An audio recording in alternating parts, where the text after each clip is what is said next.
Bank Indonesia kembali menahan suku bunga acuan atau BI rate pada level 6,25%.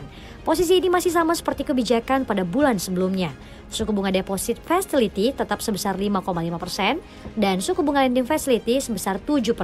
Dengan keputusan ini, Bank Indonesia tercatat telah menahan suku bunga di 6,25% selama 5 bulan beruntun yang dimulai sejak April 2024. Gubernur Bank Indonesia Peri Warjio mengatakan, keputusan ini konsisten dengan fokus kebijakan moneter pro stabilitas, yaitu untuk penguatan lebih lanjut stabilisasi nilai tukar rupiah, serta langkah preemptif dan forward looking untuk memastikan inflasi tetap terkendali dalam sasaran 2,5 +-1% pada 2024 dan 2025. Nilai tukar yang seringkali menjadi patokan BI dalam menentukan BI rate juga terpantau terkendali, bahkan menguat beberapa waktu terakhir.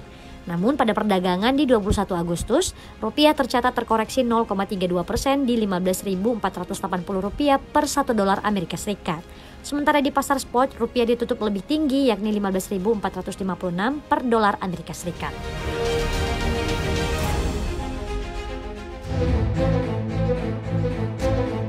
Crazy Rich Pig, Helena Lim menjalani sidang perdana atas dugaan kasus korupsi pengelolaan tata niaga komoditas timah pada 21 Agustus 2024. Sidang tersebut beragendakan pembacaan dakwaan dari jaksa penuntut umum. Keterlibatan Helena Lim dalam kasus korupsi timah dimulai pada 2018, di mana Helena Lim berkenalan dengan Harvey Moise dan pengusaha Tamron alias Aon yang juga menjadi terdakwa kasus timah. Setelah perkenalan tersebut, Harvey Moise menyatakan akan ada transfer uang dari beberapa perusahaan tambang yang terlibat dalam kasus korupsi ini. Uang yang dikumpulkan dari penambangan ilegal tersebut diserahkan kepada Harvey dan Helena dalam rangka Corporate Social Responsibility atau CSR. Ternyata keduanya menyalahgunakan uang itu untuk kepentingan pribadi. Setelah Helena menerima uang tersebut, dia menukar ke dolar dan dikirim ke Harvey Moise dengan nominal sebesar 30 juta dolar Amerika Serikat. Dengan uang tersebut terungkap Helena membeli beberapa barang mewah, diantaranya rumah di Pluit, tanah di Pik 2, sejumlah tas, dan mobil mewah. Sebelumnya Kejaksaan Agung menetapkan Helena Lim dan tersangka kasus korupsi timah sejak Maret 2024.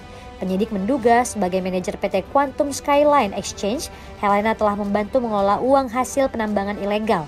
Sekitar tahun 2018 sampai 2019, Helena Lim selaku manajer PT QSI diduga kuat telah membantu mengelola hasil tindak pidana kerjasama sewa menyewa peralatan pengolahan peleburan timah di wilayah IUP PT Timah.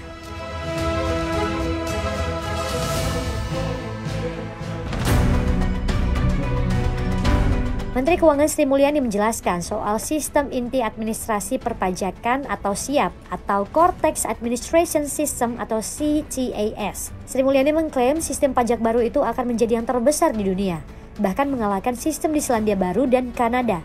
Yang menargetkan sistem itu akan meluncur akhir tahun ini atau awal tahun depan. Namun tak menampik jika banyak masalah yang ditemukan oleh Kemenkeu terutama saat uji coba. Menurut Sri Mulyani, pembangunan sistem tersebut mengalami perlambatan akibat pandemi COVID-19. Akhirnya, pembangunan dimulai lagi pada 2022 dan pada 2023 dilakukan uji coba. Pada saat uji coba sistem untuk berbagai fungsi, mulai diketahui lebih jauh berbagai masalah yang muncul, yang merupakan konsekuensi dari berbagai redesign berdasarkan tes yang dilakukan. Selain itu, kendala berikutnya adalah terkait migrasi data ke sistem baru. Apalagi Indonesia memiliki 78 juta wajib pajak yang transaksinya jutaan per hari.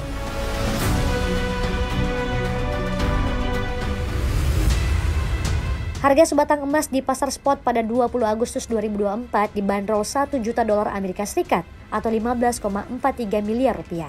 Ini merupakan kali pertama harga emas batangan menyentuh angka tersebut. Harga emas spot mencapai lebih dari 2.500 dolar Amerika Serikat atau 38,59 juta per troy ounce pada Jumat 16 Agustus lalu.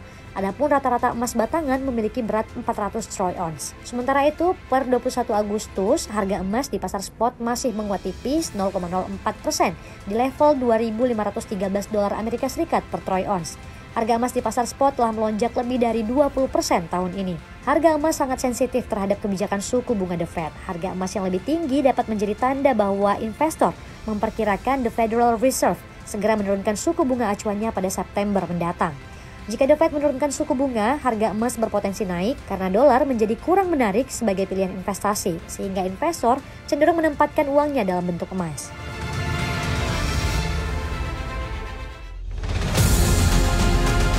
China telah dipusingkan oleh tingkat pengangguran yang tinggi. Hal itu memaksa jutaan lulusan perguruan tinggi untuk menghadapi situasi sulit, di mana beberapa harus menerima pekerjaan dengan gaji rendah atau bahkan bergantung pada pensiun orang tua mereka. Kondisi ini telah menciptakan kelas pekerja baru yang dikenal sebagai Rotten Tail Kids, membandingkan istilah tersebut dengan Rotten Tail Buildings, sebuah istilah yang digunakan untuk menggambarkan jutaan rumah yang belum selesai dibangun sejak krisis ekonomi China pada 2021 akibat segudang permasalahan. Tingkat pengangguran untuk sekitar 100 juta pemuda China berusia 16 hingga 24 tahun melampaui 20% untuk pertama kalinya pada April tahun lalu, ketika mencapai rekor tertinggi 21,3% pada Juni 2023. Pejabat pemerintah tiba-tiba menangguhkan publikasi data tersebut untuk meninjau kembali metode penghitungan.